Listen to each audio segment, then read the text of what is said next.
Hello and welcome to everyone watching and listening online. Today we're going to spend a few minutes in my favorite story from the Gospel of John. And rather than paraphrasing or summarizing our way through this story like we've done in recent weeks when we've covered a longer narrative in John, I want you to hear every word of this amazing story about the man born blind in John chapter 9. It begins in verse 1. As Jesus went along, he saw a man blind from birth. And his disciples asked him, "Rabbi, who sinned, this man or his parents, that he was born blind?" "Neither this man nor his parents sinned," said Jesus, "but that the works of God might be displayed in him. As long as it is day, we must do the works of him who sent me. Night is coming when no one can work. While I am in the world, I am the light of the world." After saying this, Jesus spit on the ground, made some mud with the saliva, and put it on the man's eyes. "Go," he told him, "wash in the pool of Siloam." This word means sent. So the man went and washed and came home seeing. His neighbors and those who had formerly seen him begging asked, "Isn't this the same man who used to sit and beg?" Some claimed that it was. Others said, "No, he only looks like him." But he himself insisted, "I am the man." "How then are your eyes opened?" they asked. He replied, "Well, the man they called Jesus made some mud and put it on my eyes. He told me to go to Siloam and wash, so I went and I washed and then I could see." "Where is this man?" they asked him.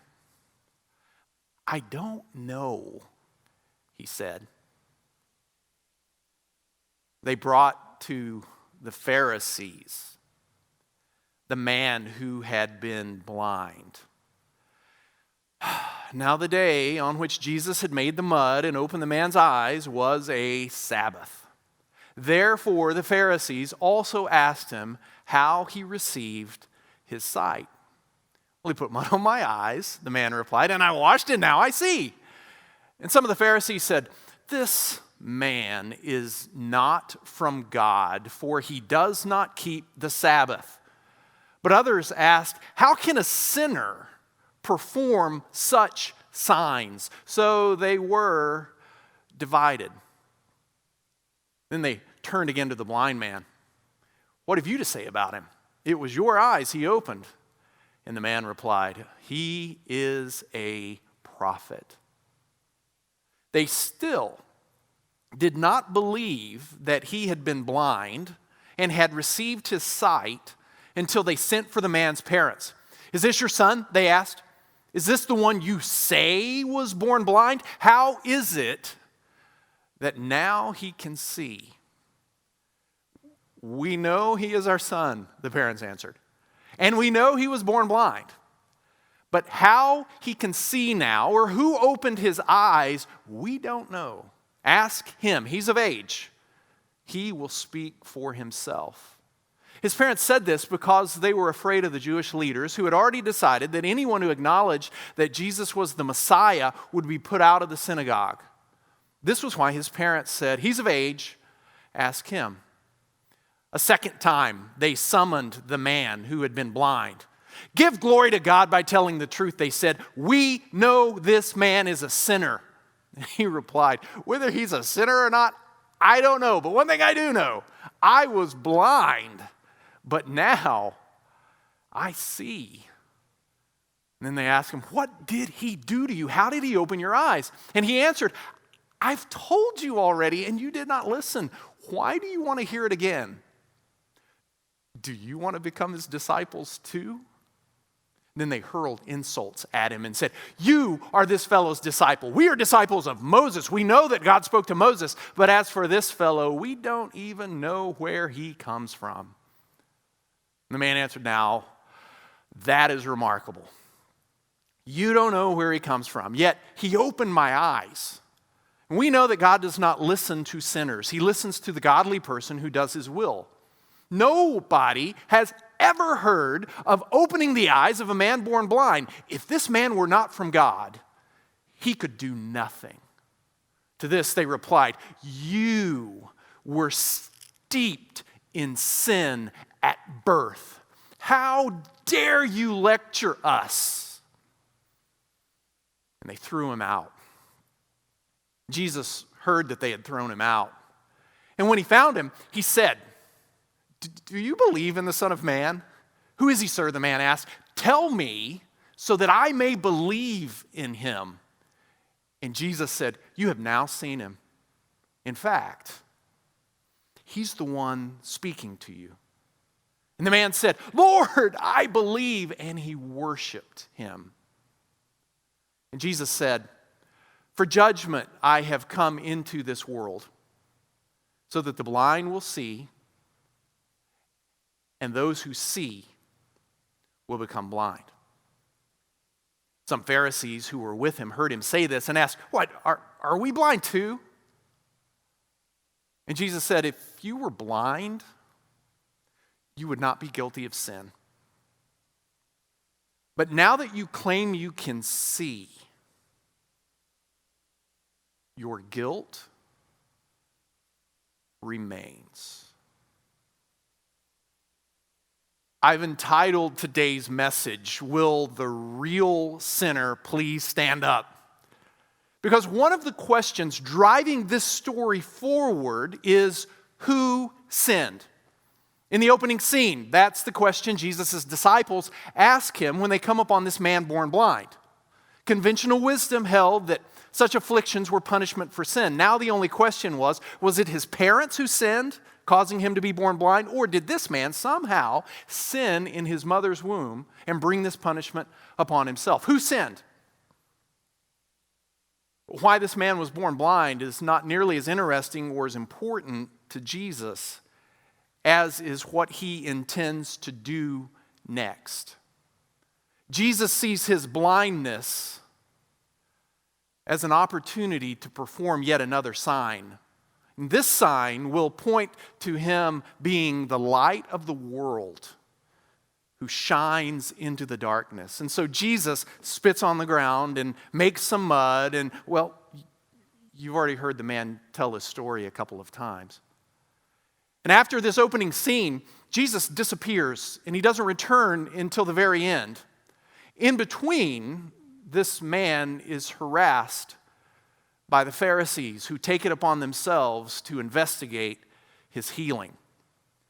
When some of the Pharisees hear that Jesus has once again healed someone on the Sabbath, just as he did back in chapter 5, only this time he spit on the ground and made mud, which according to some rabbis was a form of work which was prohibited on the Sabbath. It's all the evidence they need, yet another sign that no, this man is a law breaker who cannot come from God. And yet there are others among them who have to ask the question, well, how can a sinner perform such miraculous signs? And they find themselves in a bind. Because a sinner like Jesus should not be able to perform miracles. And a true miracle worker from God would not break the law. So what are they supposed to do with Jesus? And what are they supposed to do with this man who keeps telling this story about Jesus opening his eyes? Their solution is to try to prove that the man had never been blind to begin with. Just undermine the credibility of the whole thing.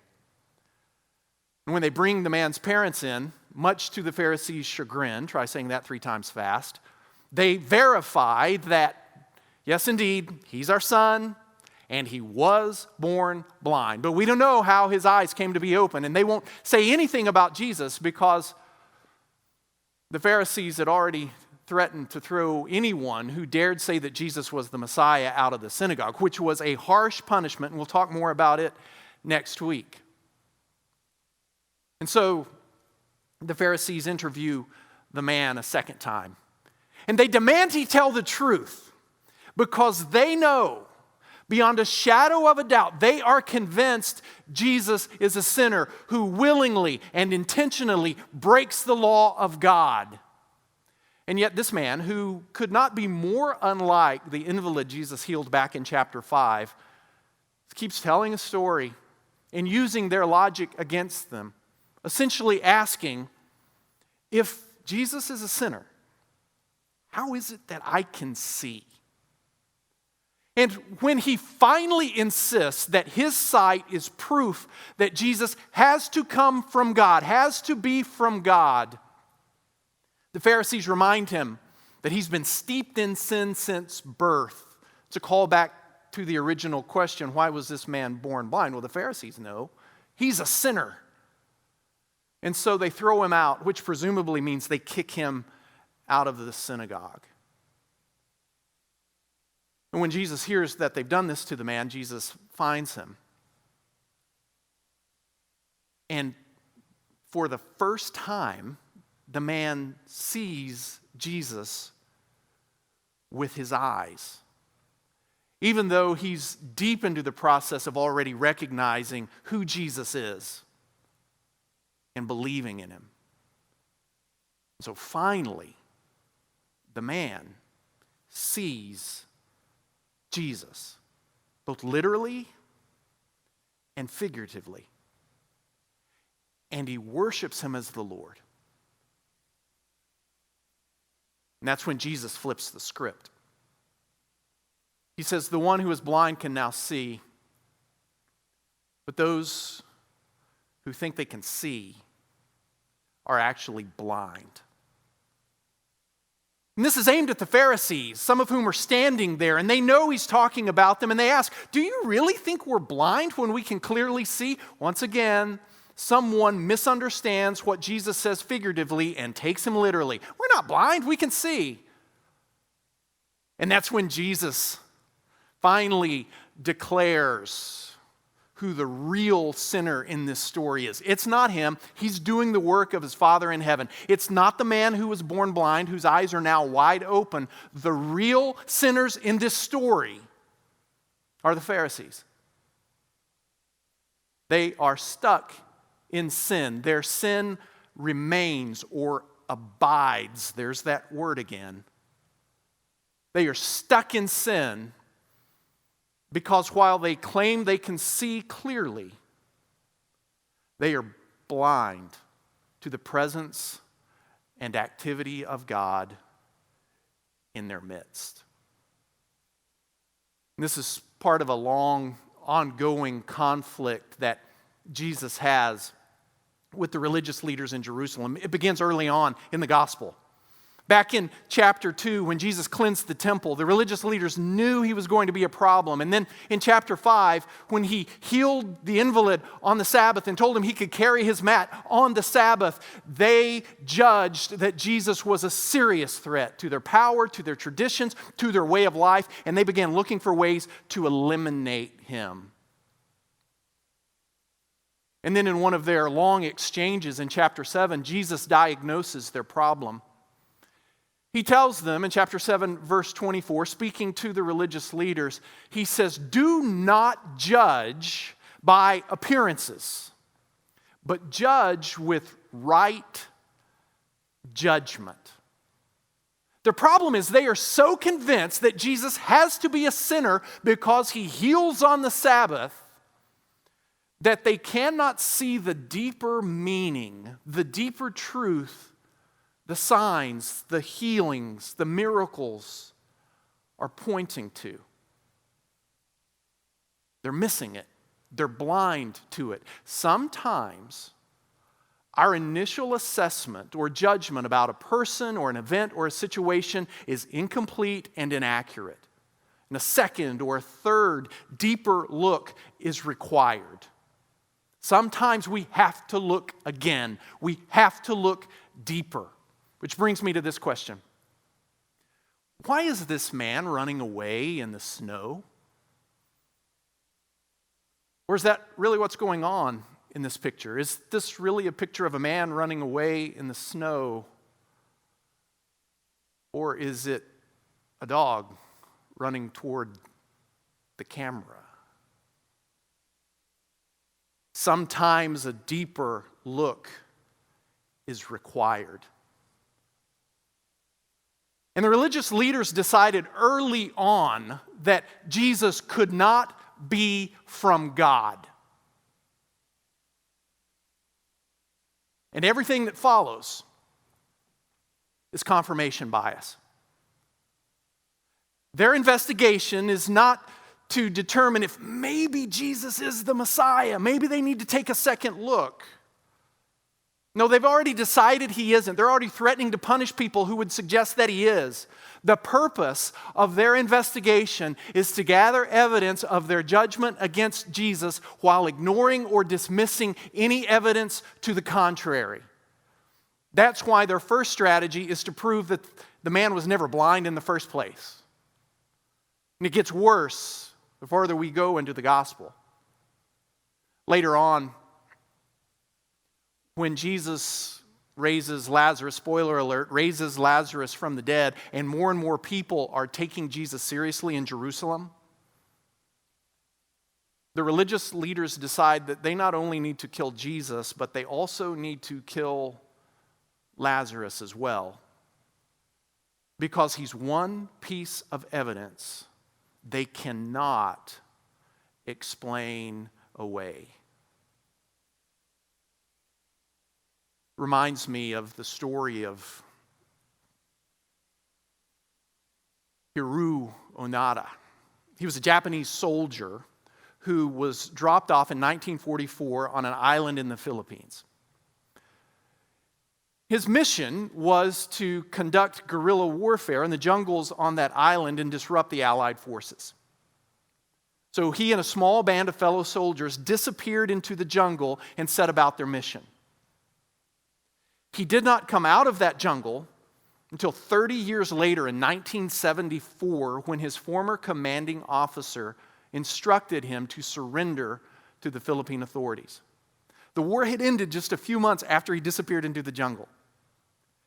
And the Japanese government made repeated attempts to communicate with him and tell him to come out and come home. But he refused to listen. He was convinced the Japanese army would never surrender. And he even interpreted recorded messages played over loudspeakers from his family, including his father, as coded instructions to stay in the jungle and keep fighting. He ignored, he misunderstood, he even twisted evidence to fit his conviction. Later on, he wrote in his autobiography that he and the two other soldiers who were with him in the jungle, both of them died in the jungle. He said they developed so many fixed ideas that they were unable to understand anything that did not conform with them. If there was anything that did not fit in with their convictions and their beliefs, he said we interpreted it to mean whatever we wanted it to mean. Imagine living in a world where no amount of evidence can convince someone that they're wrong about another person or an event or a situation. They will believe what they will believe. They will maintain their convictions in spite of a preponderance of evidence to the contrary. Wait, are we still talking about the religious leaders in ancient Jerusalem? Of course we are. This sermon is about them. It's not about us. As one writer puts it, the religious leaders in Jerusalem are not only wrong about Jesus, but they have constructed a system in which it's impossible for them to see just how wrong they are. It's one thing to be genuinely mistaken about someone, some event, some situation, and still be open to further evidence, information, and insight. It's another thing completely to live in a closed world walled off from new experiences, new evidence, new insight that would challenge our beliefs or values or view of the world. Okay. I guess this message is about us after all. Because we're all guilty of confirmation bias. I do it, you do it. It's unavoidable and inescapable. We make a decision, we settle on a conviction, and then we go looking for evidence to support what we've decided, what we believe. And it's easy to dismiss or ignore anything that contradicts our conviction. Confirmation bias shapes what news channel we watch. It shapes who we follow on social media. It shapes what parts of the Bible we like to read and how we read our favorite parts of the Bible. It shapes the verses we quote over and over and over again, and it shapes the verses we ignore and never talk about. It shapes the teachings of Jesus we take seriously and the ones we set aside because they are now irrelevant.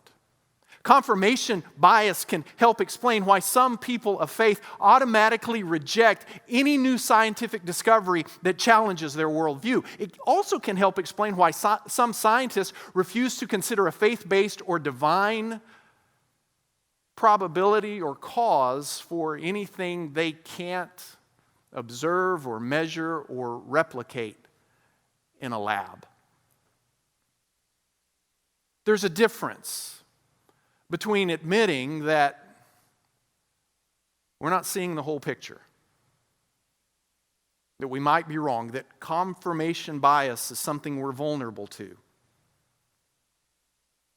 There's a difference between that and pretending it's not a problem at all. There's a big difference between holding on to our beliefs and values and convictions so firmly that it gives purpose and meaning and direction to our lives while still being open to new information, new insight, new evidence, and being unable to admit that or even consider the possibility that some of our beliefs and values and convictions are in need of revision or maybe even repentance. The problem, Jesus says, no, the sin, Jesus says, is not in being blind. It's in thinking we see everything there is to see, which then blinds us to all the truth about God, the world, and one another we're missing. May Jesus, the light of the world, open our eyes to the fullness of God's truth shining throughout creation. Let's sing.